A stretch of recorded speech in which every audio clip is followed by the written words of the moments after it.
O livro em questão é o Pastoreando o Coração da Criança, escrito pelo pastor americano Ted Tripp, pastor reformado americano Ted Tripp, certo? O livro é esse aqui, vou até mostrar aqui, Pastoreando o Coração da Criança, Ted Tripp, publicação da editora Fiel. Publicação da editora Fiel. Eu li esse livro no ano passado, entre setembro e outubro, e eu vou dizer aos irmãos que eu me lembro bem de, enquanto eu lia o livro, mais de uma vez elevar a minha oração a Deus em agradecimento pela oportunidade de ter lido essa obra antes de ter filhos, né? Eu e o Islane estamos na luta aí para ter filhos, e eu agradeço a Deus por ter tido contato com esse livro antes de tê-los, né? Realmente, o autor, ele explicita, ele organiza muitas ideias que nós conhecemos nas igrejas sobre criação e educação de crianças. Ele deixa tudo isso muito bem organizado e cria um verdadeiro manual, por assim dizer, de educação, de criação de filhos nos caminhos do Senhor. Bom, eu havia dado alguns avisos antes, e agora na transmissão anterior, e vou repeti-los agora. O primeiro é que aqueles que tiverem perguntas, aqueles que quiserem fazer alguma pergunta, podem deixar as perguntas nos comentários aí, nos comentários da live, porque Paulinho aí vai anotando as perguntas, já vi até que foi ele aqui que deixou o comentário. Podem ir deixando as perguntas, porque no final, se eu souber responder, e se o livro também tratar de alguma coisa sobre isso, então eu posso responder a essa pergunta. O pessoal está entrando aí, já temos um número maior, então nós vamos já iniciar a nossa palestra com a graça de Deus. Esse livro, o Pastoreando o Coração da Criança, ele precisa ser entendido, antes de tudo, no sentido de que ele é um livro que foi escrito em conjunto com uma outra obra. Ele é uma parte de uma obra maior. Existe um outro livro, também publicação da editora Fiel, que foi escrito também pelo Ted Tripp e pela sua esposa. Esse outro livro foi escrito pelo Ted Tripp e pela sua esposa, que se chama Instruindo o Coração da Criança. Esse aqui é o Pastoreando o Coração da Criança, e existe uma outra obra, Instruindo o Coração da Criança, que, por um acaso, é essa aqui, Instruindo o Coração da Criança. Isso aqui, inclusive, está no plástico ainda. Eu ainda não li essa obra, mas com certeza pretendo ler o livro Instruindo o Coração da Criança. O Pastoreando o Coração da Criança é um livro que trata especificamente da questão da criação de crianças dentro do reino de Deus. Ele trata especificamente sobre a questão da criação, do pastoreio de filhos de crentes. Enquanto que o Instruindo o Coração da Criança trata sobre o ensino, mais especificamente o ensino, a instrução, digamos assim, verbal, na Escritura Sagrada, também de crianças. Certo? Então, a nossa palestra vai ser sobre o Pastoreando o Coração da Criança, e ele se refere a um livro que fala sobre o treinamento, o pastoreio de crianças cujos pais são cristãos, cujos pais desejam criar seus filhos nos caminhos do Senhor. Falando rapidamente sobre a estrutura do livro, esse livro possui duas partes fundamentais. Ele possui duas grandes partes. A primeira parte, o autor traz alguns fundamentos, inclusive o título dessa primeira parte, da parte 1 do livro, traz exatamente essa palavra, fundamentos. Nessa parte do livro, nessa primeira grande seção do livro, o autor vai nos trazer alguns fundamentos da criação e da educação de crianças no caminho do Senhor.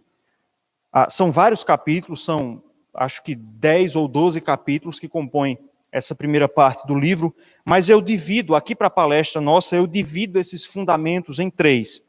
Basicamente, a gente percebe que Ted Tripp nos traz 3 fundamentos básicos da criação de crianças. Basicamente, eles são o propósito. Nós precisamos saber qual o propósito, qual o objetivo da criação de crianças. A autoridade, o conceito de autoridade é essencial para o livro de Ted Tripp e o conceito de pastoreio. Então, são esses três conceitos que formam os fundamentos da educação das crianças, da educação familiar das crianças. O propósito, o conceito de autoridade e o conceito de pastoreio, a prática do pastoreio. Na segunda parte do livro, Ted Tripp vai aplicar esses conceitos que ele traz na primeira parte às diferentes fases da vida da criança, da pessoa que está debaixo da autoridade dos pais. Então, ele traz basicamente aí três fases. Da infância à pré-escola, a gente vai entrar de uma maneira mais detida nessa parte, já no final da palestra. Então, da infância à pré-escola, da escola à pré-adolescência, e a terceira e última fase é a fase da adolescência. Em cada fase dessa, ele vai pegar os fundamentos que ele trabalha na primeira parte do livro e aplicá-los a cada uma dessas fases, trazendo ensinamentos bastante ricos para todos aqueles que desejam se educar nessa questão da criação de filhos no caminho do Senhor. Passada essa questão da estrutura, vamos trazer aqui uma breve introdução do assunto do livro. Logo no começo do livro, logo na introdução do livro, Ted Tripp, ele conta que quando seus filhos começaram a entrar na adolescência, era muito comum que alguns membros da igreja do Ted Tripp, chegassem para ele, ou chegassem para ele, para sua esposa, para os pais, e batessem assim no ombro do pastor Ted Tripp, em sinal de consolo, e as pessoas geralmente diziam assim, seus filhos estão entrando na adolescência, né? Eu sinto muito, é uma fase difícil, você agora vai sofrer e tal. E Ted Tripp começa o livro logo de cara questionando esse conceito, um conceito cultural e um conceito bastante enraizado na nossa sociedade de que a adolescência ela é uma fase de rebeldia e que isso fatalmente vai acontecer. Que quando a criança crescer e ela se tornar um adolescente, ela será alguém rebelde. Ted Tripp começa questionando isso. Ele conta a experiência de seus filhos e ele diz que ele não teve grandes problemas com nenhum dos seus filhos quando eles atingiram a adolescência. Basicamente, seus filhos continuavam obedientes e respeitosos, mesmo quando eles não eram mais crianças. E Ted Tripp nos leva a pensar que esse tipo de conceito de que é normal e que é até de se esperar que adolescentes, que jovens sejam rebeldes, que eles sejam desrespeitosos com os pais, que eles desprezem seus pais, é algo que não vem da Escritura, mas nos foi ensinado pela cultura e nós meio que recebemos isso sem nenhum tipo de filtro. É claro que o Ted Tripp não está querendo mostrar no livro que os seus filhos eram anormais, que eles eram perfeitos, mas ele tenta nos mostrar que se nós educarmos as crianças da forma como elas devem ser educadas, da maneira como elas devem ser, para usar o termo que é trazido no título do livro, pastoreadas, se nós fizermos isso, não é de se esperar que elas se tornem rebeldes quando elas chegam à adolescência. O caminho natural é que as crianças, quando cresçam, continuem a ser pessoas submissas, obedientes e respeitosas aos pais. Curiosamente, ou não, é exatamente isso que a Escritura diz.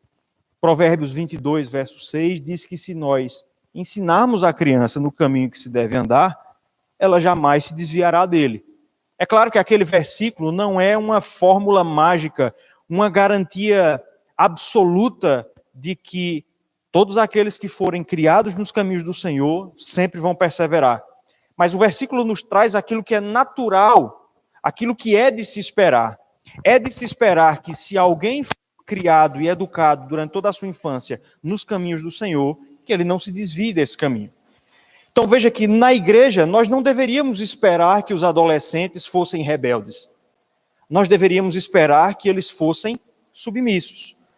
O natural é se esperar que eles sejam obedientes. Uma outra coisa interessante de nós destacarmos ainda introdutoriamente aqui sobre o livro, sobre o Pastoreando o Coração da Criança, é que Ted Tripp, em nenhum momento, ele é saudosista. E é importante destacar isso. Muitas pessoas, muitos crentes, muitos cristãos, quando falam sobre esse assunto de criação de filhos, criação de crianças, é muito frequente a gente perceber que os cristãos, eles apelam para o saudosismo. No meu tempo não era assim. Eu não fui criado dessa forma. Meus pais não foram criados dessa forma. No tempo do meu avô, se fazia assim, assim, assim, assado, e o problema é que hoje é feito de outra forma. É bem verdade que a criação antiga, a criação que os nossos pais receberam, que os nossos avós receberam, essa criação, em muitos sentidos, ela carregava muito mais elementos bíblicos do que o que nós vemos culturalmente hoje. Isso é verdade. Mas a Ted Tripp nos leva a entender que a resposta para a crise de criação de filhos nos nossos dias não é simplesmente saudosismo. Aliás, em muitos momentos do livro, a Ted Tripp vai criticar a forma como nossos pais e nossos avós foram criados. Essa criação antiga, que refletia em muitos pontos aquilo que a Escritura ensina, ela também, em muitos outros pontos, era deturpada. Ela também não era exatamente aquilo que a Bíblia prescreve, ela também tinha os seus erros. Para citar aqui uma frase do livro, na página 10, Ted Tripp diz o seguinte: os métodos de Deus não têm sido comprovados inadequados. Simplesmente não estão sendo experimentados. Vou repetir. Os métodos de Deus não têm sido comprovados inadequados. Simplesmente não estão sendo experimentados. A igreja espelha os problemas de nossa cultura porque, na geração passada, não estávamos realizando biblicamente a tarefa de criar filhos. Vou repetir a parte final. Na geração passada, não estávamos realizando biblicamente a tarefa de criar filhos. Então veja que o livro não é simplesmente uma crítica à modernidade por si só. A intenção do autor não é simplesmente dizer que está tudo errado e nós temos que voltar aí 70, 80 anos. Ele critica também a forma antiga de se criar crianças e mostra em muitos pontos do livro, eu vou citar isso, que aquela forma de criação, ela também não era perfeita, ela tinha as suas falhas. Então, esses dois pontos aí formam aí a introdução da nossa palestra. Bom, a primeira parte do livro traz, então, os fundamentos da criação de filhos. Esses fundamentos, eu classifico-os em 3. Eu listo-os aí em 3. Basicamente, Ted Tripp nos fala dos propósitos da criação de filhos, do conceito de autoridade e do conceito de pastoreio. Então, mantenha essas 3 palavras aí. Propósitos, ou propósito, autoridade e pastoreio. O primeiro deles, então, qual é o propósito de criarmos filhos? Qual é o propósito, qual é o objetivo de criarmos filhos para a glória de Deus? E a tentativa suprema de Ted Tripp no livro é nos mostrar que o objetivo da educação cristã não é, em essência, transformar o comportamento. O objetivo primário, mais importante, não é transformar o comportamento. Por uma razão muito simples. O comportamento é apenas o sintoma. A doença está no coração. Ou, para citar as palavras do próprio Ted Tripp no seu livro, o coração determina o comportamento. Veja que é exatamente isso que Cristo ensinou. Abra aí a sua Bíblia, se você estiver com ela, no Evangelho de Marcos, capítulo 7, versos 18 a 23. Marcos, capítulo 7, versículos 18 a 23. Diz o seguinte: então lhes disse: assim vós também não entendeis, não compreendeis que tudo o que de fora entra no homem não o pode contaminar, porque não lhe entra no coração, mas no ventre, e sai para lugar escuso? E assim considerou ele puros todos os alimentos. E dizia: o que sai do homem, isso é o que o contamina. Porque de dentro do coração dos homens é que procedem os maus desígnios, a prostituição, os furtos, os homicídios, os adultérios, a avareza, as malícias, o dolo, a lascívia, a inveja, a blasfêmia, a soberba, a loucura. Ora, todos estes males vêm de dentro e contaminam o homem. Então, nessa passagem, Jesus nos ensina que não são as coisas de fora que contaminam o homem, mas a contaminação vem de dentro do homem. Então, o coração determina o comportamento. O nosso comportamento é composto de emanações daquilo que está no nosso coração. Então, o objetivo da criação de filhos não é a transformação do comportamento. Não é fazer dos nossos filhos crianças bem comportadas. O objetivo não é transformar simplesmente o comportamento. O objetivo é pastorear o coração. Porque o coração determina o comportamento. Por isso, o título do livro é Pastoreando o Coração da Criança. Quando nós temos um foco no comportamento e não no coração, o nosso julgamento é alterado. O nosso julgamento é alterado se nós estamos olhando apenas para o comportamento ou se nós estamos tentando enxergar também o coração. Ted Tripp traz um exemplo muito simples que nos permite enxergar isso.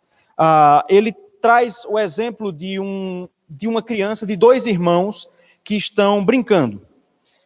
Um dos irmãos está com um brinquedo, uma das crianças está com um brinquedo, a outra vem e toma aquele brinquedo e pega para si. E aí a criança que primeiro estava com um brinquedo e que foi ali furtada, né? Ela corre ali para a barra da mãe e chorando e puxando ali a saia da mãe e ela diz, olha, o meu irmão pegou o meu brinquedo, eu quero meu brinquedo, eu quero meu brinquedo.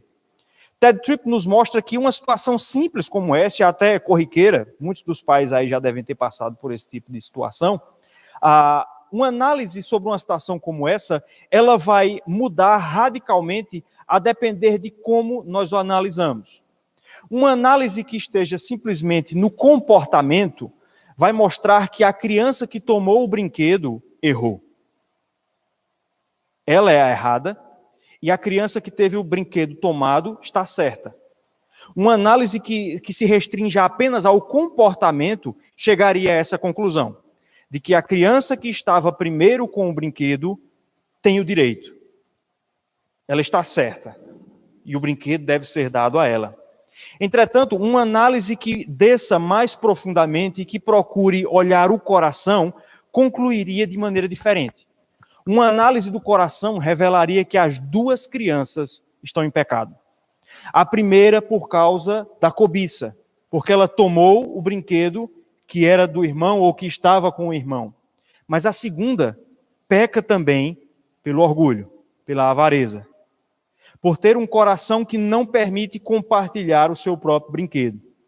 Então, veja que uma análise mais profunda, que desça até as raízes do coração, nos faz ter um julgamento mais acurado, nos faz perceber aquilo que determina o comportamento. Dessa forma, então, o propósito não é simplesmente mudar o comportamento, mas trabalhar o coração. Veja aí, abra aí na sua Bíblia, no livro de Provérbios, nós vamos citar bastante Provérbios capítulo 23, verso 26. Provérbios capítulo 23, verso 26. Provérbios 23, 26 diz o seguinte: dá-me, filho meu, o teu coração, e os teus olhos se agradem dos meus caminhos. Provérbios é um livro de instrução paternal. É um pai que está escrevendo para o seu filho. Em muitos momentos do livro nós vamos encontrar esse tom paternal. E veja o que o autor aqui diz: dá-me, filho meu, o teu coração. Esse é o objetivo da criação de filhos. É fazer com que eles, os filhos, deem aos pais o seu coração. O objetivo da criação é essa, é que o filho entregue ao pai o seu coração, e veja o complemento do verso, e os teus olhos se agradem dos meus caminhos. O nosso objetivo deve ser que nossos filhos se agradem, tenham prazer em andar nos caminhos que nós lhes estamos apresentando. Nós não queremos, isso eu vou tocar nesse assunto mais da frente, nós não queremos, ou nós não devemos querer, uma obediência simplesmente formal. Mas nós queremos, ou nós devemos querer, uma obediência de coração. O Senhor Deus criticou o povo de Israel através do profeta Isaías, porque eles louvavam o Senhor com os lábios, mas o seu coração estava distante deles. Deus não quer adoração e obediência automática. Deus quer obediência de coração, e é exatamente essa a obediência que nós devemos perseguir dos nossos filhos também. Dá-me, filho meu, o teu coração, e os teus olhos se agradem dos meus caminhos. Então, o propósito não é mudar o comportamento. O propósito não é criar crianças bem educadas simplesmente, mas é trabalhar, é pastorear o coração. Ainda sobre esse assunto da criação de filhos, visando atingir o coração, tem um outro livro que eu recomendo bastante, que é esse aqui, Pais Fracos, Deus Forte, também da editora Fiel. Nesse livro, as autoras, são duas autoras, elas nos levam a procurar entender que nós devemos fugir de uma educação simplesmente moralista, de uma educação fundada simplesmente em ordens, em leis, mas que nós devemos tentar cavar mais fundo e chegar ao coração das crianças e trabalhar o seu próprio coração. Então, em primeiro lugar, o propósito da criação de filhos é pastorear o coração. O segundo fundamento da criação de filhos, do pastoreio do coração da criança, é o conceito de autoridade. Principalmente o capítulo 4 do livro é um capítulo em que Ted Tripp trabalha de maneira mais detida essa questão da autoridade. Inclusive, o título desse capítulo é Você está no comando. Quando nós falamos sobre autoridade, nós temos que reconhecer que nós estamos no meio de dois extremos. Nós temos dois desvios do conceito de autoridade na nossa época que são igualmente errados. Por um lado, existe uma certa ênfase no excesso de autoridade. Existe o autoritarismo. Há pessoas que em nome do exercício da autoridade, acabam apelando para o autoritarismo. Mas, por um outro lado, existe o risco também da fraqueza, da omissão, da leniência. Nós vivemos uma época em que as pessoas têm uma certa vergonha de assumir para si a autoridade. A gente vive um tempo em que as pessoas não têm coragem de exercer a sua própria autoridade. Então, como fugir desses dois extremos? Como não exercer autoridade em excesso, chegando ao autoritarismo? E, por outro lado, como não ser fraco? Como ser uma autoridade à luz das Escrituras? A resposta, o próprio Ted Tripp nos traz isso, é olharmos para Cristo. Jesus Cristo é o conceito perfeito, ele é a representação perfeita do que é uma autoridade. Ele é a maior autoridade, ele governa sobre todas as coisas e mesmo assim ele foi um servo. Ted Tripp diz na página 11 que ele, Jesus, é o soberano que serve e também é o servo que governa. Jesus é o soberano que serve e o servo que governa. Então veja que em Cristo esses dois conceitos, eles se unem e se encontram numa perfeição bela. O soberano que serve. Há um texto interessante sobre isso, abra a sua Bíblia no Evangelho de João, João capítulo 13, versos 13 e 14. João capítulo 13, versículos 13 e 14. João 13, 13 e 14. Esses versos dizem o seguinte, Jesus falando aqui com seus discípulos, né? Vós me chamais o Mestre e o Senhor, e dizeis bem, porque eu sou. Ora, se eu, sendo o Senhor e o Mestre, vos lavei os pés, também vós deveis lavar os pés uns dos outros. Esse é um momento aí que ocorre logo depois de Jesus lavar os pés de seus discípulos. E aqui nós encontramos um dos poucos momentos em que Jesus afirma a sua autoridade. No verso 13. Olha, vocês me chamam de mestre e de senhor, e vocês fazem bem, porque eu sou. Eu tenho autoridade. Mas veja o que ele diz logo no verso 14. Se eu, sendo senhor e mestre, vos lavei os pés, também vós deveis lavar os pés uns dos outros. Veja, o momento em que Jesus afirma a sua autoridade é o momento em que ele serve os seus liderados. Então Jesus é o perfeito equilíbrio entre serviço e autoridade. E é exatamente no exemplo de Cristo e na pessoa de Cristo que nós devemos buscar a figura máxima e o modelo perfeito de autoridade. Ted Tripp, no livro, ele nos diz que a chave para nós entendermos o conceito de autoridade é a ideia de representação. Autoridade é representação. O texto fundamental que nos traz isso é Gênesis capítulo 18. Abra aí. Gênesis capítulo 18, verso 19. Gênesis capítulo 18, versículo 19.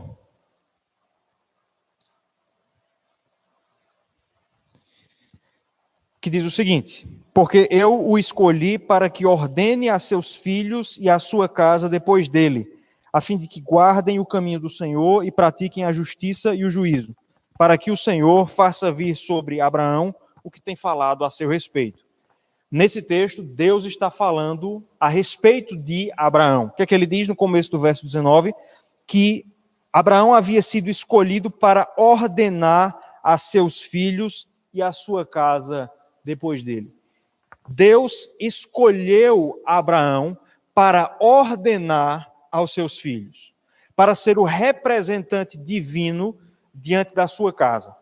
E para que nós entendamos biblicamente o conceito de autoridade paterna e autoridade materna, também a autoridade do marido sobre a esposa, para que nós entendamos essas coisas, é essencial que nós entendamos o conceito de representação. Pai e mãe são representantes divinos no lar. Eles representam Deus no lar. Você que é pai e você que é mãe, você precisa entender isso. Que Deus, ao lhe dar um filho, ou ao lhe dar mais de um filho, escolheu você para ser o seu representante no seu lar, em especial você que é homem. Há um outro texto que nos mostra bem isso, está lá na primeira carta de João, capítulo 2, verso 20. Abra lá nesse texto.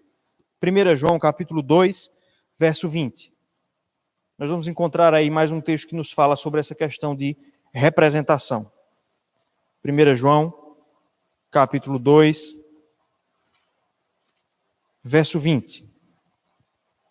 Vejam o que diz o apóstolo amado, o discípulo amado. E vós possuís a unção que vem do santo, e todos tendes conhecimento. E vós possuís unção que vem do santo, e todos tendes conhecimento. João está dizendo aqui que nós, os crentes, possuímos a unção que vem do santo. Quem é o santo que é referido aqui?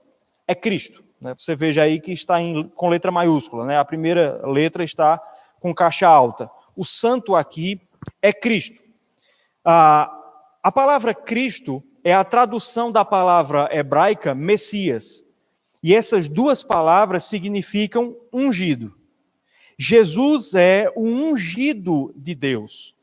Ele recebeu a unção de Deus. Então veja que coisa interessante. João está dizendo que nós, de alguma maneira, recebemos a mesma unção que Cristo recebeu. Da forma como Cristo foi ungido, nós também somos, de alguma maneira, ungidos por Deus. É claro que há uma diferença. Cristo foi ungido, Jesus foi ungido para ser o nosso Salvador, para ser o nosso mediador. Nesse sentido, nós não somos ungidos como Cristo é, mas em outros aspectos há uma semelhança.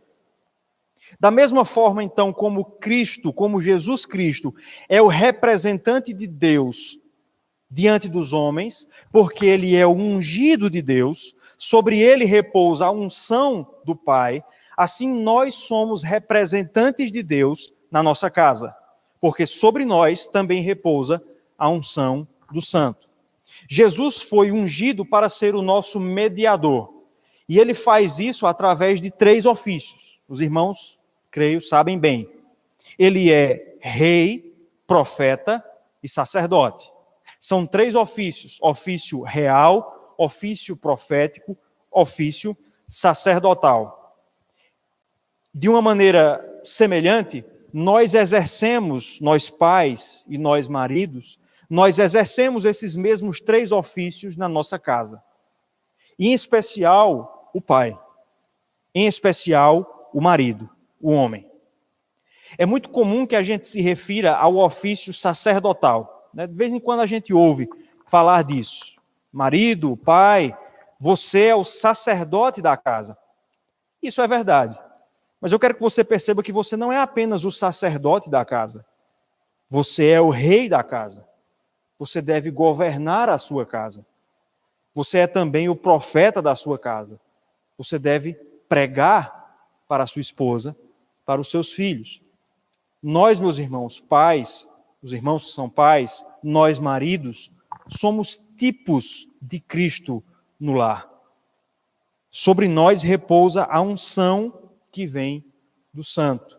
Então, veja a importância dessa figura, em especial para nós presbiterianos que cremos na doutrina do pacto, que Deus entra em aliança não apenas conosco que cremos, mas também com os nossos filhos. Nós somos os representantes do pacto no nosso lar. E é essencial que você então entenda isso. Pai e mãe são representantes de Deus no lar. Entender isso, meus irmãos, é fundamental porque muda a nossa forma de nos comportarmos na criação dos filhos. Vou citar agora o livro, na página 65. Veja o que Ted Tripp diz e veja se não é a realidade do que nós enxergamos muitas vezes. Perdi aqui. Veja o que o autor diz. Não nos vemos como agentes de Deus. Portanto, corrigimos nossos filhos quando eles nos irritam. Quando o seu comportamento não nos irrita, não os orientamos. Assim, nossa correção não visa resgatar nossos filhos do caminho do perigo, mas antes exibir a nossa frustração. Vou repetir. Não nos vemos como agentes de Deus. Portanto, corrigimos nossos filhos quando eles nos irritam. Quando o seu comportamento não nos irrita, não os orientamos. Assim, nossa correção não visa resgatar nossos filhos do caminho do perigo, mas antes exibir nossa frustração. O que o autor está dizendo é que quando nós não nos vemos, quando os pais não se veem como representantes de Deus no lar, o seu padrão de exigência cai. Quando nós não nos vemos como representantes de Deus, nós só repreendemos, só corrigimos nossos filhos quando eles nos irritam. Quando a gente não se irrita, a gente deixa passar a desobediência. Então veja que entender que você é uma autoridade, que você é um representante de Deus no lar, eleva o nível de exigência. Porque veja, Deus não é um pai como nós muitas vezes somos. Deus não é um pai como nós muitas vezes somos. Deus não deixa passar o pecado. Deus não deixa para lá.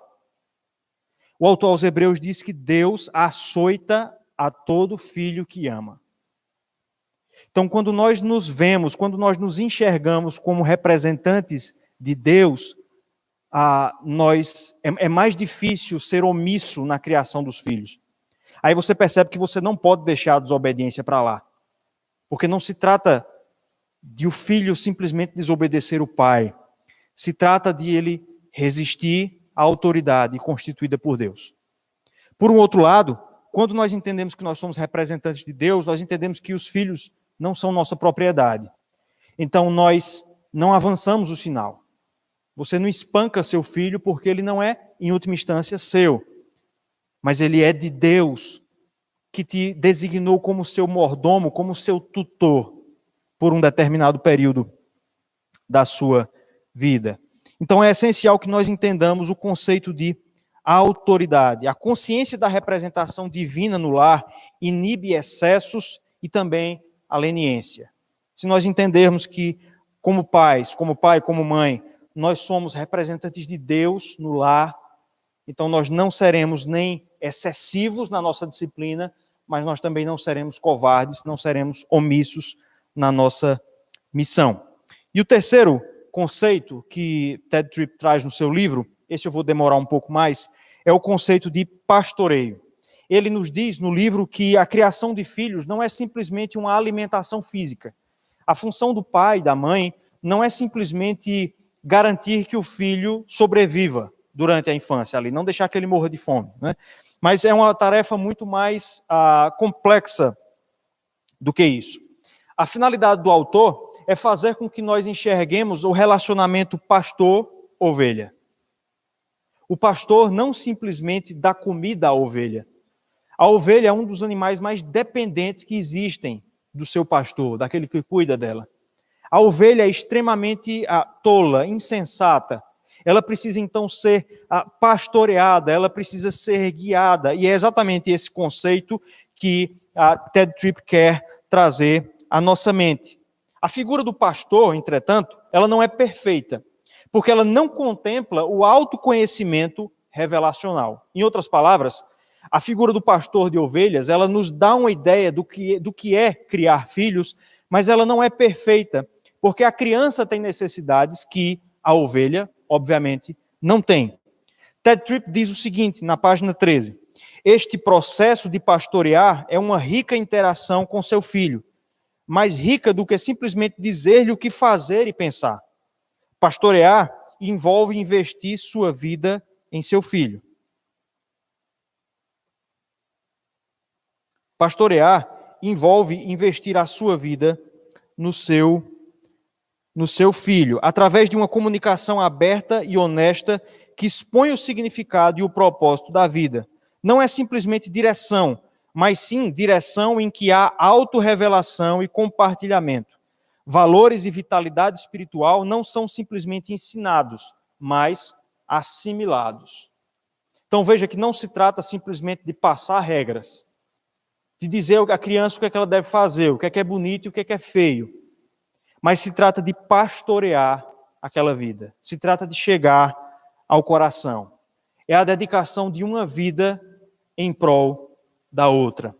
É por isso, meus irmãos, que inclusive eu quero trazer aqui uma espécie de advertência, trazer um pensamento à mente dos irmãos. Há algo que eu acredito que nós precisamos pensar sobre.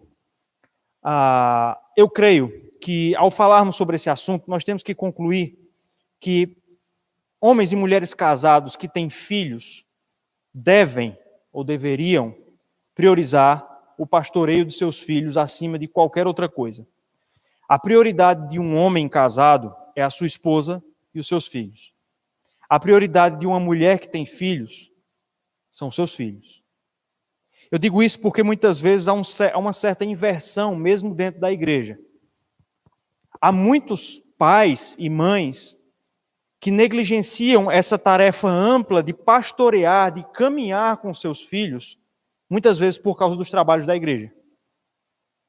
Existe uma cultura de associar vida de piedade com o número de compromissos que nós assumimos na igreja.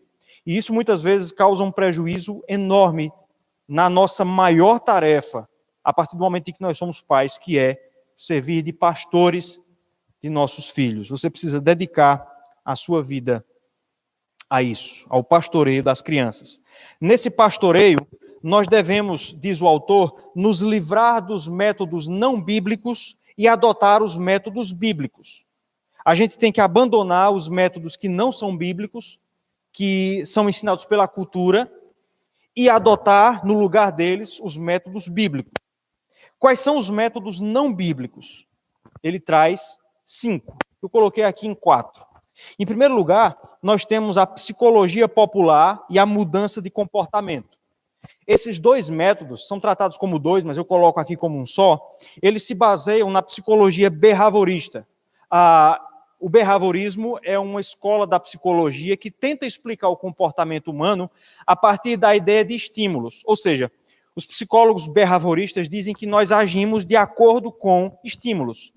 Se eu tiver estímulo para fazer algo, se existir alguma recompensa, então eu faço. Se não existir, eu não faço. Há muitos pais que aplicam esse tipo de psicologia na criação dos seus filhos. Há pais que tentam fazer com que seus filhos obedeçam colocando estímulos. Olha, se você obedecer, eu dou isso. Se você estudar e passar de ano, no final do ano você ganha tal coisa. Vejam, isso por si só não é errado. Se você ler o livro de Deuteronômio, você vai ver que em muitos momentos Deus fala das bênçãos que decorrem da obediência. É verdade que obedecer traz bênçãos, mas colocar isso como o fundamento da educação é terrível, é um método não bíblico. Por quê? Porque ao fazermos isso, nós estamos ensinando às crianças que elas devem ser interesseiras. Nós estamos ensinando a hipocrisia. Nós as estamos ensinando a obedecer em troca do elogio, a obedecer em troca da recompensa. Nós estamos ensinando a mesquinharia. Esse não é um método que deve ser usado por nós na criação de crianças. O segundo método errado, método não bíblico, que Ted Tripp traz, é o emocionalismo. Esse método se baseia na apelação vexatória, ou seja, na prática de fazer a criança passar vergonha quando ela desobedece. Vejam, é verdade que o pecado envergonha. Se você ler a Escritura, recomendo também o livro de Deuteronômio, você vai perceber esse elemento. De fato, pecado traz vergonha sobre nós.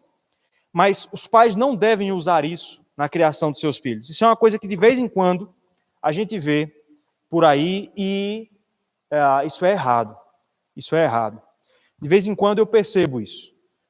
Quando tem alguma criança que não se comporta na igreja, por exemplo, de vez em quando a gente vê um pai ou uma mãe que diz assim: olha, fulaninho, se comporta, que coisa feia o pastor vendo você se bagunçando, o presbítero vendo você. Olha, o presbítero não gosta disso não, viu? O presbítero vai lhe dar uma bronca. Esse tipo de abordagem tem tem três problemas. Primeiro, ela traz uma vergonha abusiva sobre a criança, não deve existir. Expor ela à ignomínia de terceiros não deve acontecer. Segundo, envolve uma pessoa que não tem nada a ver com isso, em geral, autoridades da igreja, que não tem nada a ver com o comportamento dos filhos dos crentes, acaba trazendo isso, até mesmo como uma fuga de responsabilidade do pai e da mãe. E, em terceiro lugar, o problema mais importante desse tipo de abordagem, ela não trabalha o coração da criança. Ao fazer esse tipo de coisa, ao trabalhar dessa forma, você está simplesmente ensinando o seu filho a evitar a vergonha pública. Mas você não está trabalhando, você não está pastoreando o coração da criança. Terceiro método não bíblico é a correção punitiva. Isso aqui é interessante. Ou seja, o uso da disciplina como instrumento coibidor. Vejam, é verdade também que o medo do castigo, ele traz uma inibição em relação ao pecado. Mais uma vez, o livro de Deuteronômio é um exemplo disso. Você vai ver várias vezes Deus dizendo: olha, se vocês me desobedecerem, eu vou castigar vocês. É verdade que a ameaça do castigo tem uma certa função pedagógica, mas ela não pode ser o carro-chefe. A gente vai falar sobre a questão da vara mais na frente, Ted Tripp fala bastante sobre ela, mas é importante desde já que a gente entenda isso. Vara, disciplina, não é punição. Existe um aspecto retributivo na vara, mas ela não é, em essência, punição. Em terceiro lugar, aliás, em quarto lugar, o quarto método não bíblico que muitos pais usam, mas é um método não bíblico, é o ecletismo inconsistente. Ou seja, é o uso sortido, variado desses três primeiros métodos. Em geral, é isso aqui que a gente vê. Tristemente, é isso que a gente percebe. Muitos pais e mães que a gente às vezes percebe claramente que não sabem o que estão fazendo e acabam dando tiro no escuro usando esses três métodos. Em geral, começa com a correção punitiva. Criança é rebelde, você simplesmente ameaça de dar surra, de disciplinar e dar castigo, e isso não resolve, e depois começa-se a usar a psicologia popular, começa-se a tentar prometer benefícios à criança se ela obedecer.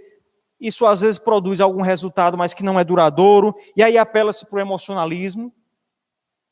O emocionalismo também aparece em algumas frases, como por exemplo: é dessa forma que você me retribui, eu trabalho tanto, olhe eu, sua mãe, eu e seu pai, a gente se mata para trabalhar, é assim que você retribui. Isso é simplesmente emocionalismo e apelação vexatória. Em geral, a gente percebe que muitos pais se comportam dessa maneira, usando de maneira eclética e inconsistente todos esses métodos, e todos eles erram no mesmo ponto, eles não atingem o coração da criança.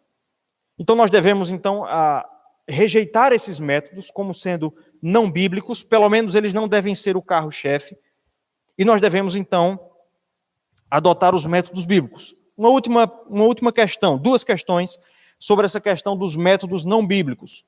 Eles produzem dois resultados muito ruins. Quais são eles? Em primeiro lugar, eles produzem uma distância entre o pai e o filho. Pai e filho se tornam distantes. Porque todos esses métodos, eles corrompem a figura paterna e a figura materna. Quando o método principal é a punição, o pai deixa de ser pai e se torna carrasco. Quando o método principal é o sistema de recompensas, o pai deixa de ser pai para se tornar um investidor. A criança passa a se ver como uma mercadoria. Quando o método principal é o emocionalismo, o pai deixa de ser pai para ser visto como alguém simplesmente egoísta, que quer descontar os seus traumas e as suas emoções no seu filho. Então, esses métodos, eles produzem distância entre pai e filho. E, em segundo lugar, o uso errado desses métodos faz com que a vida cristã passe a não fazer sentido para a criança. Quando eu li isso aqui, eu lembro de ter ficado impressionado com essa sacada do Ted Tripp. A pior coisa desses métodos é que eles corrompem a noção de vida cristã na cabeça das crianças. Pais que agem assim estão comunicando às crianças que evangelho é simplesmente vara, que evangelho é comércio, eu obedeço para ser abençoado, uma espécie de teologia da prosperidade mirim, que evangelho é simplesmente apelação emocional. Todos esses métodos fazem com que a vida cristã não faça sentido para a criança, porque não há nada mais profundo que lhe está sendo comunicado. Então, nós devemos rejeitar esses métodos e adotar os métodos bíblicos. Quais são esses métodos? São apenas dois. Ted Tripp diz que são apenas dois métodos bíblicos. Esses métodos são a comunicação e a vara. Comunicação e vara.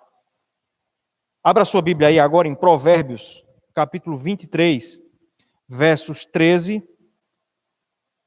até o verso 22. Provérbios, capítulo 23, versos 13 a 22.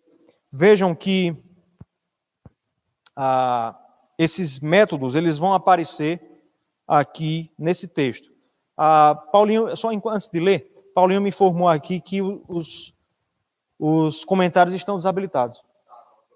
Voltou? Ok. Tudo bem. Então, se voltou. Provérbios 23, Provérbios capítulo 23, versos 13 a 22, diz o seguinte: Não retires da criança a disciplina, pois se a fustigares com a vara, não morrerá. Tu a fustigarás com a vara e livrarás a sua alma do inferno. Filho meu, se o teu coração for sábio, alegrar-se-á também o meu. Exultará o meu íntimo quando os teus lábios falarem coisas retas. Não tenha o teu coração inveja dos pecadores, antes, no temor do Senhor, perseverarás todo dia, porque deveras haverá bom futuro, e não será frustrada a tua esperança. Ouve, filho meu, e sê sábio, guia retamente no caminho o teu coração. Não estejas entre os bebedores de vinho, nem entre os comilões de carne, porque o beberrão e o comilão caem em pobreza, e a sonolência vestirá de trapos o homem. Ouve a teu pai que te gerou, e não desprezes a tua mãe quando vier a envelhecer. Perceba como os dois instrumentos de criação estão juntos aqui. Versos 13 e 14 fala de vara. Logo depois, comunicação. Ele fala da criança falando, e duas vezes ele diz aí, olha, ouve, filho meu, ouve, filho meu. Então são dois os instrumentos que nós devemos usar na criação de filhos: comunicação e vara. Veja só, essas armas, esses instrumentos, esses métodos, eles não são alternativos. Não é comunicação ou vara. é comunicação e vara. É os dois. Sabe por quê? Porque só vara, só disciplina física leva ao autoritarismo. Certo? Mas, por outro lado, só comunicação sem vara traduz fraqueza. Mina, derrete o conceito de autoridade. A gente vai falar mais sobre vara daqui a pouco, mas por agora fica essa questão. São requisitos cumulativos. Comunicação e vara, certo? Falando sobre a comunicação. Essa comunicação deve ser um diálogo e não um monólogo. Veja que ainda, se você está com o texto aberto, nesse mesmo texto que nós lemos, de Provérbios 23, essa ideia aparece. Veja aí o verso 16. Exultará o meu íntimo quando teus lábios falarem coisas retas. Quando os lábios do filho falarem coisas retas. Verso 19. Ouve, filho meu, e ser sábio. Verso 22. Ouve a teu pai que te gerou. Então nós temos aí a criança falando e ouvindo. Esse é um ponto aqui em que a criação antiga errava. Se você conversar aí com seus pais, dependendo da idade que você tenha, seus avós, você vai ver que filho não tinha voz antigamente. Se inventasse de falar qualquer coisa, a vara reinava. Essa não é uma forma bíblica de nós criarmos os filhos. Eles devem ter lugar de fala. Fala não é resposta. Fala não é afronta aqui. Você não deve permitir isso. Mas deve haver algum lugar de fala. Por quê? Porque o objetivo é pastorear o coração. Está lembrado do começo? O objetivo é pastorear o coração.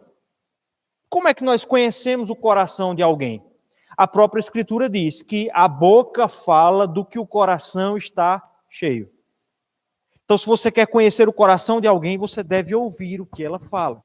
Você deve permitir que a criança, então, que ela fale. Essa fala, ela pode acontecer de diversas maneiras. Ted Tripp lista algumas delas.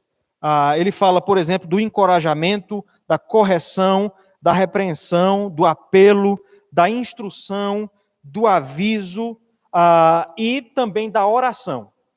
A última forma de comunicação que ele traz é a oração. E ele dá uma dica bem interessante. Achei bem interessante quando ele falou isso. Ele sugere que os pais permitam que os filhos orem de vez em quando de maneira livre. Eu sei que é muito comum os pais ensinarem orações aos filhos, e isso deve acontecer. Nós devemos ensinar, por exemplo, o Pai Nosso. Né? E no começo, quando a criança é muito pequena, é muito comum que a criança repita a oração que a mãe ou o pai ali diz. Né? Muito obrigado, né, pelo dia. É claro que no começo vai ser dessa forma, mas depois é interessante que você permita que a criança faça também orações livres. Que ela ore do jeito dela. Por quê? Além disso, exercitar a questão da sinceridade diante de Deus, essa prática vai permitir que você avalie o que é que está no coração da criança e você poderá, então, pastoreá-la melhor. Então, permita que a criança fale. Permita que ela fale. Debaixo de autoridade, com respeito. Senão você usa a vara, mas permita que ela fale para que você enxergue, para que você veja o seu coração e possa, então, pastoreá-la melhor. Então, o primeiro método é a comunicação. O segundo é a vara. Quando a gente chega nesse assunto, vou correr um pouco aqui em relação ao horário. Quando a gente chega nesse assunto, nós chegamos num certo tabu, porque a nossa sociedade não gosta da ideia de vara. Pelo contrário, né? Há projetos de lei que tramitam, há tentativas legislativas de coibir, de restringir esse direito dos pais, que é o uso da vara. No entanto, meus irmãos, isso é algo que a Escritura nos ordena.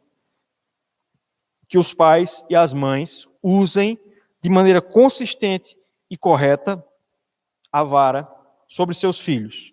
Para a gente entender a questão da vara e qual é o seu papel, nós precisamos entender, antes de tudo, quem é a criança.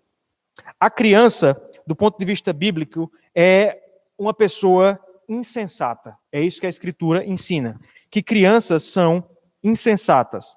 Veja aí, Provérbios capítulo 22, verso 15. Provérbios capítulo 22, versículo 15, diz o seguinte: a estultícia, ou seja, a insensatez, está ligada ao coração da criança, mas a vara da disciplina a afastará dela. Veja só, a insensatez está ligada ao coração da criança e é a vara que afasta a insensatez do coração da criança. Certo? Primeiro texto. A criança é insensata, ela é estulta, ela não tem entendimento. Agora, no livro de Provérbios, insensatez, estultícia, não é simplesmente falta de informação ou falta de perspicácia. No livro de Provérbios, estultícia, insensatez é pecado. Veja aí, Provérbios capítulo 24, verso 9. Os desígnios do insensato são pecado, e o escarnecedor é abominável aos homens. Os desígnios do insensato, do estulto, são pecado. Então, quando a Escritura diz que o coração da criança está ligado à estultícia, à insensatez, o que a Escritura está nos dizendo é que o coração da criança está ligado ao pecado. É que a criança é má. Nós cremos na depravação total, que nós nascemos maus. A gente confessa a depravação total como um dos pontos do calvinismo, mas curiosamente, quando a gente chega na questão de criação de crianças, a gente esquece da depravação total, de que crianças são más. A beleza física da criança é um contraste com a maldade do seu coração. A beleza física dela, a singeleza física, aparente da criança, esconde um coração rebelde, um coração depravado. E o que é que então afasta a criança dessa insensatez? É a vara. Veja aí, Provérbios capítulo 29, verso 15. Provérbios 29, versículo 15. A vara e a disciplina dão sabedoria, mas a criança entregue a si mesma vem a envergonhar a sua mãe. Veja só, veja o primeiro texto. No primeiro texto nós vimos que o coração da criança é insensato, é estulto, mas a vara dá sabedoria, que é o que falta à criança. Agora, o que é sabedoria? O próprio livro de Provérbios responde. Provérbios capítulo 9, verso 10. Veja aí, Provérbios 9, capítulo 9, versículo 10. O temor do Senhor é o princípio da sabedoria, e o conhecimento do santo é prudência. Então veja, o coração da criança é insensato, mas a vara dá sabedoria. O coração da criança é depravado, mas a vara dá o temor do Senhor. Então veja, usar a vara não é opção, é necessidade. Usar a vara é obrigatório. Usar a vara é obrigatório. É obrigatório. Tanto é que o texto que nós lemos antes diz que a criança que é entregue a si mesma, ou seja, sobre quem não se exerce correção, disciplina, física inclusive, virá no futuro a envergonhar os seus pais. Então, quando a gente entende isso, a gente percebe que a vara não é punição num primeiro momento. Ela não é ira. Inclusive, Ted Tripp diz que nós não devemos bater nos nossos filhos irados. Ele aconselha que se você está irado, você postergue a vara para quando tenha passado a ira. Não é correto bater nas crianças irado, com ira. Isso comunica uma mensagem que nós não queremos comunicar. Isso corrompe a vara. Vara não é punição, não é manifestação de ira, não é manifestação de frustração. Muitos pais aplicam a vara dessa forma. Eles ficam avisando. Aí quando eles se frustram, aí eles usam a vara. Nesse caso, nós vemos uma corrupção do que é a punição, a correção física, que ela acaba sendo um extravaso do pai. Vara também não é descontrole, né? O próprio livro de Provérbios diz que você deve usar a vara, mas não venha espancar a criança para que não morra. Então, vara não é punição, não é ira, não é frustração, nem é descontrole. O que é vara, então? A vara é uma missão de resgate. Eu achei fantástico quando Ted Tripp diz isso no livro. Existe um momento em que ele diz: a vara é uma missão de resgate. Mês passado, o pastor John Piper, ele lançou um livro aí chamado Coronavírus e Cristo.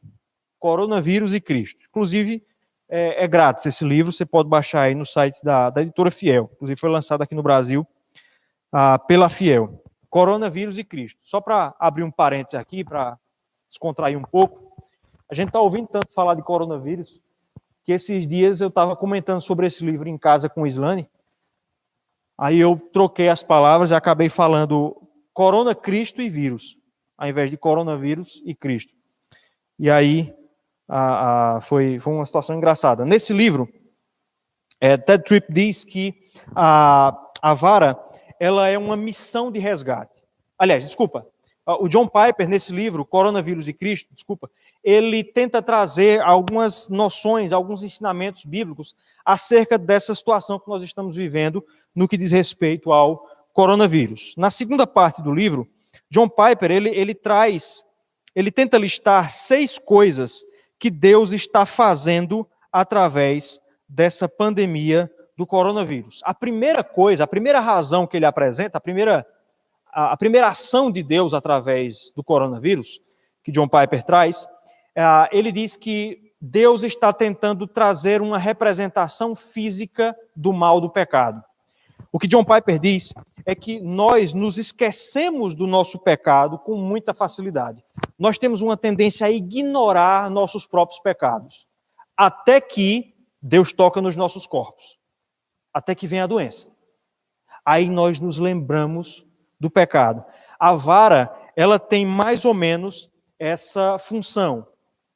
A vara deve ser aplicada, segundo Ted Tripp, quando a criança se distancia da figura da autoridade, quando ela está distante do círculo de proteção dos pais, do círculo de proteção moral. Então ela deve ser resgatada através do uso da vara. O que retém a vara aborrece a seu filho, mas o que o ama, cedo o disciplina.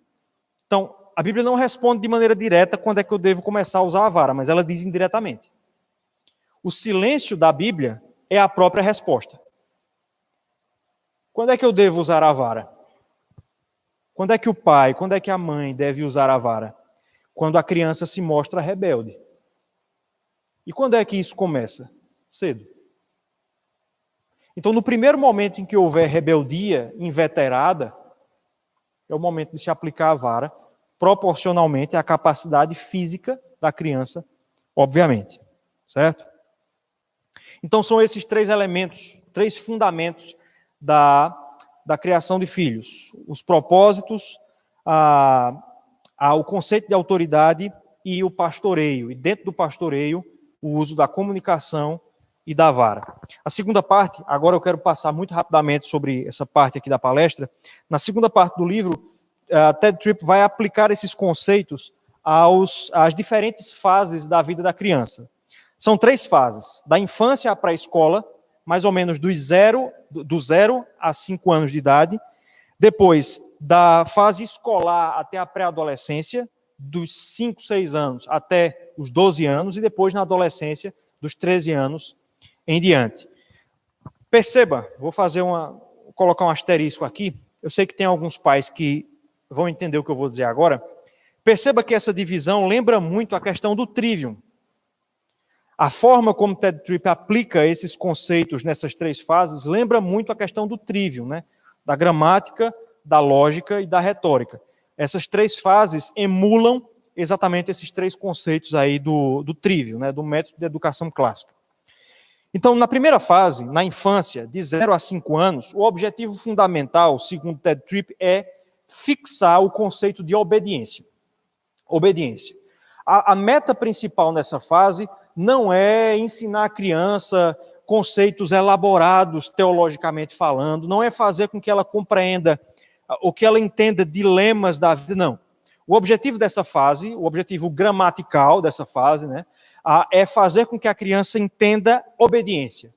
esse é o dever primário do filho em relação ao pai, é obedecer. O texto que Paulinho leu diz isso: filhos, obedecei a vossos pais. É isso que deve ser perseguido nesses 5 primeiros anos de vida, segundo Ted Tripp. Devem ser anos de treinamento na obediência. O coração da criança é estulto, é insensato, é pecador, é rebelde. Ela vai resistir à autoridade. Todo mundo que tem filho ou que já tenha visto alguma criança na vida sabe disso, que a criança resiste à autoridade. Essa fase é a fase da fixação do conceito de obediência. O que é obediência, segundo Ted Tripp? Ele define da seguinte maneira, na página 198. A obediência é a submissão voluntária de uma pessoa à autoridade de outra. Submissão voluntária. Isso significa mais do que um filho fazer o que lhe mandam. Significa fazer o que lhe mandam sem desafio, sem desculpa e sem demora. Obediência é fazer o que é dito sem desafio, sem desculpa, sem demora. Aí alguém pode dizer, é impossível isso aqui. É impossível, não existe. Existe alguma criança que não desafia os pais, que não dá desculpa para não obedecer, ou que não demora, que não resmunga, que não murmura, que não reclama, que não responde? Todas as crianças fazem isso. Ted Tripp não está dizendo que esse objetivo vai ser alcançado facilmente.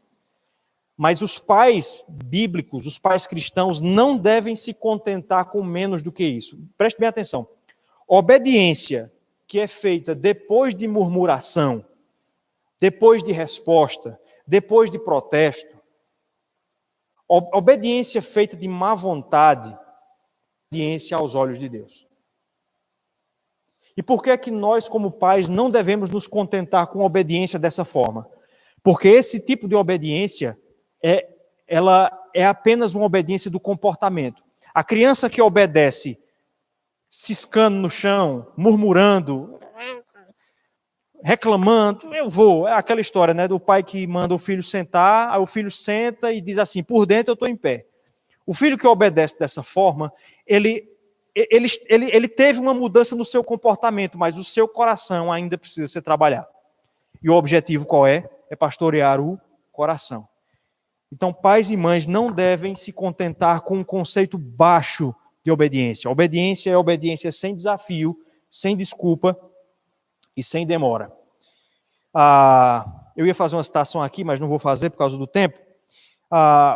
Como conciliar essa questão da obediência pronta, sem apelo, sem desafio, sem desculpa e sem demora?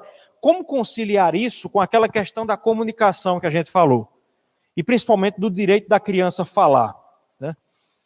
Ted Tripp, ele dá uma solução muito interessante. Se você ler o livro, você vai ver que ele explica melhor. Ele sugere que você ofereça à criança uma espécie de recurso, o recurso do apelo. O que é o apelo? O apelo é o direito da criança recorrer da ordem. Entretanto, o apelo só pode ser usado depois da obediência. Então, suponhamos que você ordene alguma coisa à criança, principalmente nessa fase, de 0 a 5 anos. O que Ted Tripp diz é o seguinte: a criança tem o direito de apelar, de pedir ao pai que reconsidere, mas só depois que ela obedece. Antes não. Porque o objetivo principal aqui é fixar a questão da obediência. A criança precisa entender que ela está debaixo de autoridade. É isso que ela tem que entender nesse período. A questão do apelo também serve para que nós possamos até mesmo revisar decisões injustas nossas, né? Serve como uma espécie de meio natural de controle, até sobre a nossa autoridade. Então ele dá essa dica aí, essa ideia. A segunda fase é a fase da escola até a pré-adolescência, dos 5 ou 6 anos até os 12 anos. Nessa fase, a prioridade é o desenvolvimento do caráter. Ou seja, uma vez que a primeira fase tenha sido concluída com sucesso, que a criança tenha sido treinada na autoridade, ela é uma criança obediente, ela entendeu isso, ela foi treinada com comunicação e vara, agora é o momento de desenvolver o caráter. Então, nesse momento, você não vai usar tanto da questão da autoridade, através da ordem, mas você vai começar a treinar a criança para perceber e para ter algum senso ético sobre as suas atitudes. Nessa fase, você precisa conscientizar a criança de que, mesmo que ela obedeça, ela pode estar errada. Ela pode ser uma criança obediente e ainda assim pecadora. Pense, por exemplo, no exemplo de uma criança que obedece os seus pais, mas é injusta com seu irmão. De uma criança que obedece os seus pais, não questiona a autoridade, mas não divide seus brinquedos, que zomba de outras crianças, alguma coisa assim. Essa é a fase de a criança começar a entender não apenas o que ela faz, mas por que ela faz. Essa é a fase de começar a cavar mais fundo e entrar na questão da comunicação e conscientizar a criança de alguns conflitos éticos e morais que ela acaba se envolvendo. Nessa fase, o natural é que você use de mais comunicação e menos vara. Muitas pessoas invertem a ordem das coisas. Não usam de vara na primeira fase, 0 a 5 anos, porque tem pena, e isso é compreensível, eu entendo. Aí querem usar na segunda fase. Perceba o seguinte, se você demorar para usar a vara, você não vai conseguir mais. Tem um momento que ela não vai mais surtir o efeito, a não ser que você a use cedo. Nessa fase ainda vai haver vara, mas o ideal é que ela comece a ser cada vez menos necessária. E na terceira fase, a adolescência, a partir dos 13 anos, o principal objetivo é o encorajamento e a sabedoria. A adolescência, isso é até um conceito muito discutido, né? Essa questão da adolescência, mas, de fato, há uma fase da vida ali que fica entre a infância e também entre a vida adulta. Ninguém vai dizer que uma pessoa de 15 anos é uma criança, ninguém vai dizer que ele é um adulto. Existe alguma corrupção disso? Existem muitos adolescentes, né, que se usam disso para ter privilégios de adultos sem ter essas responsabilidades. Mas, de fato, nós temos que entender que essa fase é uma espécie de limbo. E quando o Ted Tripp escreve sobre essa fase da criação, ele pressupõe que as fases anteriores foram eficientes. Se você tiver feito o que precisa fazer nas fases anteriores, então nessa fase o que será necessário não é mais a ordem, o uso assim enfático da autoridade, mas sim o encorajamento e a sabedoria. Veja aí, Provérbios capítulo 1, versos de 8 a 19. Provérbios 1, de 8 a 19. Diz o seguinte: Filho meu, ouve o ensino de teu pai e não deixes a instrução de tua mãe, porque serão diadema de graça para a tua cabeça e colares para o teu pescoço. Filho meu, se os pecadores querem induzir-te, não consintas.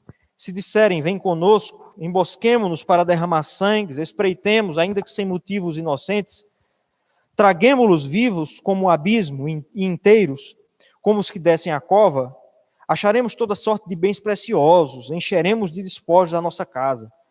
Lança a tua sorte entre nós, teremos todos uma só bolsa. Filho meu, não te ponhas a caminho com eles. Guarda das suas veredas os pés, porque os seus pés correm para o mal e se apressam a derramar sangue, pois debalde se estende a rede à vista de qualquer ave. Estes se emboscam contra o seu próprio sangue e a sua própria vida espreitam. Tal é a sorte de todo ganancioso, e este espírito de ganância tira a vida de quem o possui. O feedback aqui, ou melhor, o background, né, o pano de fundo aí do texto, é um filho já adulto, né, que anda com seus amigos, sem os pais. Então ele já é um adolescente, aí um jovem. A função do pai agora não é estar dando muita ordem, mas é aconselhar, é encorajar. Veja, se as fases anteriores forem feitas de maneira correta, o natural é que quando o filho cresce, ele ouça o pai. Porque o pai usou da vara corretamente, porque o pai ouviu aquilo que o filho tinha a dizer, porque o pai o ensinou, porque o pai caminhou com ele, pastoreou durante a sua vida toda. O natural é que quando a criança cresça, ela ouça o conselho do pai. E dessa forma, nós temos aí dois conceitos, duas setas que se cruzam, né? No começo da vida da criança, a autoridade do pai está lá em cima. Ele usa da autoridade em grau máximo e a influência lá embaixo. Ao longo da vida, essas setas vão se cruzando. a autoridade ela vai caindo, não como conceito, mas como prática, enquanto que a influência vai subindo. Quando o filho tem 16, 17, 18 anos, se ele mora na sua casa, você tem autoridade. Você tem autoridade sobre ele enquanto ele morar com você. Mas você não diz a hora que ele vai tomar banho. Né? Você não diz que roupa ele vai usar. Né? Você não diz uma série de coisas. Você não trata uma pessoa de 17 anos como você trata alguém de 7 anos. Então, o uso da autoridade, de alguma maneira, cai. E aí a influência é que tem que subir. A influência é que tem que subir. Há muitos pais que invertem isso. Quando a criança é pequena, eles são permissivos. Deixa a Deus dará. São permissivos. Aí quando cresce, quer puxar a rédea. Não vai conseguir. Não consegue. Não consegue. A ideia é que o exercício de autoridade seja forte no começo, para que lá na frente a influência seja forte, para que você seja um conselheiro do seu filho. Tá certo? Para terminar, eu quero trazer então aqui a conclusão. Vou concluir com a citação do livro, página 301. Ele diz o seguinte: em última análise, você precisa confiar seus filhos a Deus. O que eles se tornarão não depende somente daquilo que você fez ao fornecer-lhes influências formativas. Dependerá também da natureza do compromisso deles para com Deus. Você os entrega a Deus, sabendo que pode confiar seus filhos ao Deus que tem lidado de maneira tão graciosa com você. Então, Ted Tripp termina o livro dizendo que, apesar de tudo isso, em última instância, nós confiamos na graça. Né? Nós não confiamos nas nossas obras. Nós confiamos na graça. Você pode fazer tudo isso, mas os desígnios de Deus serem outros. E você pode até mesmo ter errado na criação dos seus filhos. Você pode não ter feito muitas das coisas que eu mencionei aqui, ou feito de maneira errada, e ainda assim Deus usar de misericórdia. É claro que isso não nos exime de cumprirmos com a nossa missão. Mas não se esqueça que, em última instância, nós depositamos a vida dos nossos filhos, das crianças da igreja, nas mãos do Senhor. A Ele pertence a salvação. É Ele, em última instância, que cuida dos seus. Assim eu termino esse livro.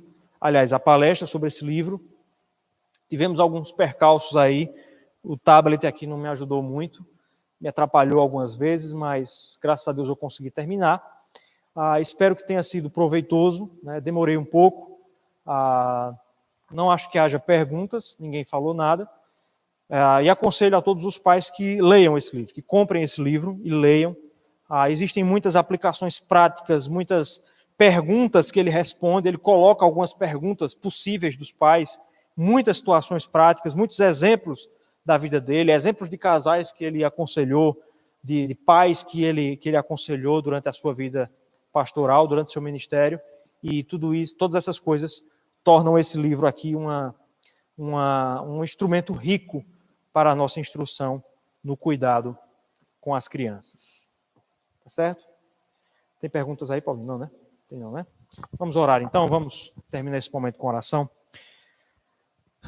Deus, nosso Pai, muito obrigado por esse momento, por essa hora que nós aqui passamos. Obrigado, Senhor, porque tudo está debaixo da Tua vontade, todas as coisas ocorrem como o Senhor determina. Que o Senhor, ó Deus, possa capacitar e habilitar todos os pais e mães a cumprirem com o seu objetivo, a cumprirem com a sua missão e alcançarem o seu objetivo de pastorearem o coração de seus filhos. Que o Senhor abençoe também o coração dos filhos, que o Senhor disponha-os para a obediência, para o respeito, e que, ó Deus, o teu povo possa cada vez mais, ó Deus, exalar o bom perfume de Cristo, fazendo, ó Deus, aquilo que a tua palavra ordena. Essa é a nossa oração, no nome de Cristo Jesus. Amém.